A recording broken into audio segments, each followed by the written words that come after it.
फिर कहें तो त्याग कैसे होता है कि जब सुख बुद्धि छूट जाती है, अंदर में विषयों के प्रति आशा छूट जाती है और उन विषयों से मेरा कल्याण होगा ये बुद्धि छूट जाती है। ये विषय ही मेरे को क्या करने वाले हैं, सुखी करने वाले हैं और मैं विषयों का भोग करने वाला हूँ। ऐसी भोगता भोग की बुद्धि छूट जाती है कि मैं भोगने वाला हूँ और मैं भोगने वाला हूँ और ये भोगने लायक है। मैं भोगता हूँ और मैं इनका भोगता बनता हूँ, मैं इनको भोगता हूँ। ये बुद्धि जब तक रहेगी तब तक की क्या है कि वह वहाँ पर क्या नहीं हुआ, संयम नहीं हुआ। संयम बाहर से, जब मैं भोगने वाला नहीं हूँ तो मैं त्यागने वाला कहाँ से? जब मैं भोगने वाला नहीं हूँ तो मैं त्यागने वाला कहाँ से? तो अपन ये कहें कि ऐसा सोचे कि हम ना भोगता है ना हम त्याग करते हैं, तो फिर तो कुछ भी खाने लग जाएंगे। तो ये थोड़ी ना कहा, ये कहा है कि आपकी भोक्ता बुद्धि छूटना चाहिए। ना भोगते हैं ना त्यागते हैं। जब किसी ने जैसे कहीं खाया ही नहीं, जिसने कभी ने क्या नहीं किया, खाया ही नहीं, तो जिसने कभी खाया ही नहीं तो उसको क्या कहेंगे? जैसे बाजार में जितने भी आइटम बिक रहे हैं आजकल, वो मोमोज बिक रहा है, तो क्या कहते हैं पोंगे बिक रहे हैं, तो डोसे बिक रहे हैं, तो कुछ भी बिक रहे हैं, अपन ने खाए ही नहीं तो अपन क्या कहेंगे कि हम तो उसके क्या हैं कि हमने खाए ही नहीं, हम खाते ही नहीं, हम खाने वाले ही नहीं, हमने कभी खा के टेस्ट करके देखा ही नहीं। वैसी आत्मा है कि कितना भी शरीर को खिलाते जाओ लेकिन आत्मा कैसा है कि आत्मा ने तो खाया ही नहीं। तो जब खाया ही नहीं तो फिर अपन कहेंगे हमने त्याग कर दिया। तो जब खाए ही नहीं तो त्याग कहाँ से हुआ? जब कोई चीज को ग्रहण करे तो छोड़े, जब ग्रहण ही नहीं किया तो छोड़ने की बात कहाँ से है? तो इसलिए त्याग फिर किसका करें कि मैं ग्रहण करता हूँ, इसका त्याग करते हैं। किसका त्याग करते हैं कि मैं ग्रहण करने वाला हूँ, इसका त्याग होता है कि मैं ग्रहण करने वाला नहीं हूँ। बात समझ में आ रही? कठिन लग रही? कठिन लग रही भाभी? देखिए उसमें इतना सा कहना है कि जिसने खाया हो तो वो छोड़े, है ना। आपने कभी, आप आत्मा हो या शरीर? तो आत्मा कभी खाता है क्या? तो जब आत्मा ने खाया नहीं तो आत्मा छोड़ता है क्या? बस इतनी बात तो कह रहे। तो खाया किसने? शरीर ने भी कहाँ खाया? शरीर भी नहीं खाता, आत्मा भी नहीं खाता। खाता कौन है? ये तो परिणमन हो रहा है, मुंह से जा रहा है, मुंह से गले से उतर रहा है और जाके अंदर क्या हो रहा है कि अंदर बस उसकी मिक्सी जैसे चल जा रही है और चल कर फिर क्या हो गया, थोड़ी बहुत एनर्जी के लिए काम आ गया। तो अपने को क्या लगता है कि अपन ने खाया, है ना। अपन का सबसे ज़्यादा विटामिन किस में होता है, सबसे ज़्यादा आयरन किस में होता है, सबसे ज़्यादा कैल्शियम किस में होता है, तो सबसे ज़्यादा सोडियम किस में होता है? पता है आपको सबसे ज़्यादा सोडियम किस में होता है? सोडियम बिना आजकल व्यक्ति बहुत वो हो रहा है, बिना सोडियम के क्या होता है, बिना सोडियम की बहुत जल्दी शरीर सुस्त हो जाता है।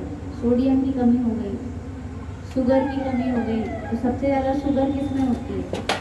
सबसे ज़्यादा सोडियम किस में होता है? दूध में होता है। किस में होता है?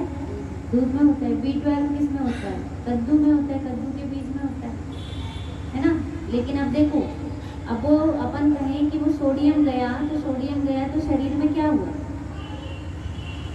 शरीर का एनर्जी लेवल बढ़ गया, लेकिन सोडियम तो सोडियम में रहा। जैसे नींबू पानी बनाया तो नींबू में है और शक्कर में है और पानी में है। ऐसा तो नहीं होता कि वो नींबू शक्कर बन गई, शक्कर नींबू बन गया, ऐसा होता है?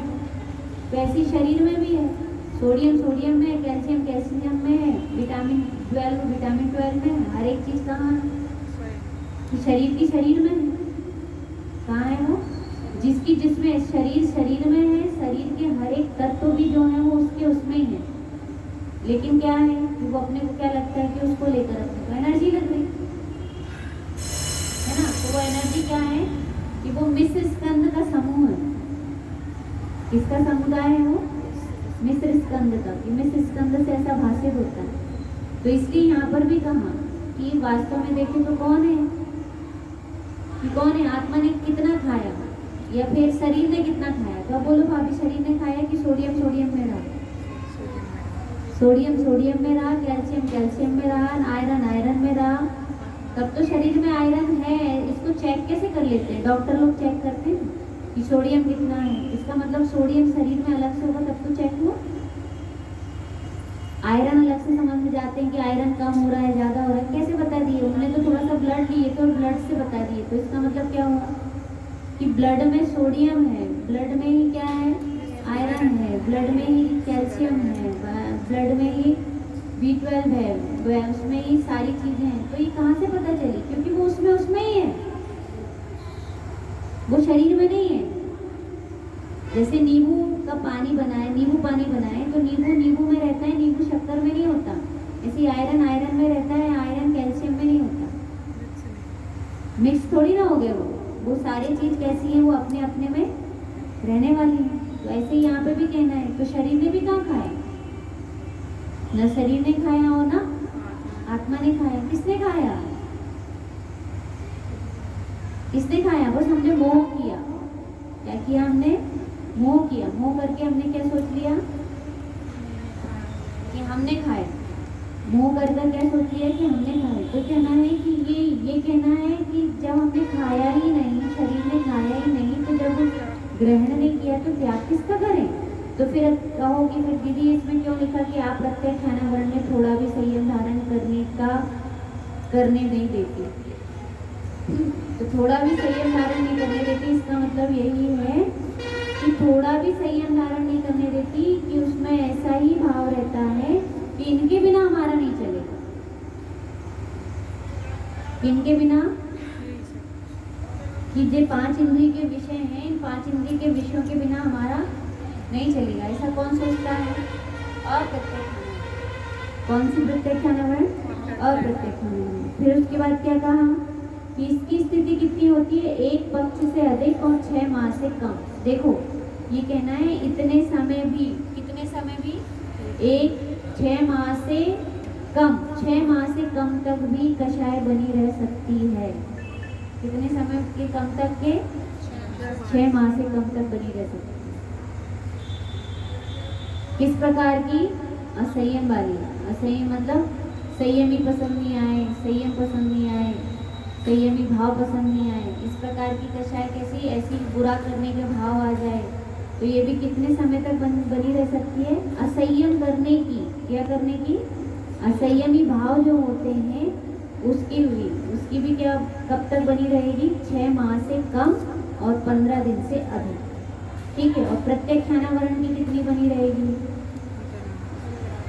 मतलब जो ज्ञानी सम्यक दृष्टि हो गया, वो सम्यक दृष्टि को 6 माह से अधिक क्या नहीं होती? कषाय नहीं लंबायमान।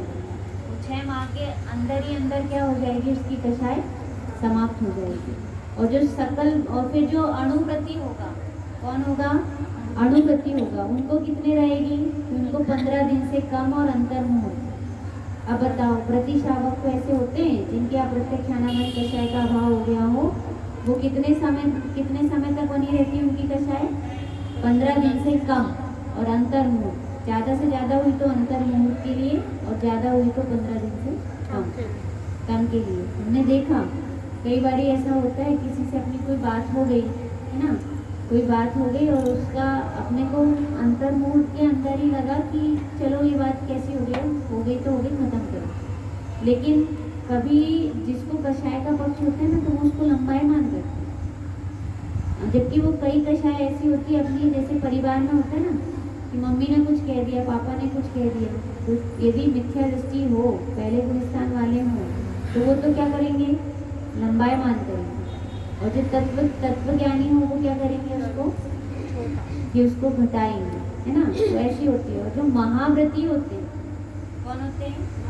महाव्रती होते हैं। उनकी कषाय कैसी होगी? अंतर्मुहूर्त। देखो बाहर से नहीं देखना।